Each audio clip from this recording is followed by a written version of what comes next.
G'day guys, Tom Alton here, and I'm with PomPom Paddock and their new crispy coating mixes. This is their Italian style mix, and why I love it is because it's so simple to use. You don't have to add any other flavors. It's low sodium and it's as simple as dip, dunk and fry.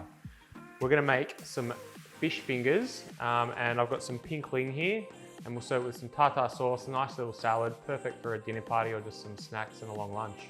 To get started, we've got this pinkling. We've just cut it into nice little fingers, and we're just gonna dip it through the milk. You could use water if you wanted more of a crunchier, crispier coating. Do the coating twice, dip it again, dunk it again. All right, so they're all crumbed up, and we've got some vegetable oil on here in a preheated pan, and we're just gonna start frying. Make sure you do use some tongs so you don't burn your fingers. Look at that, golden, crispy, delicious fish. Smells great, and it's as easy as dunk, dip, fry or bake. And we've got fish fingers ready to go.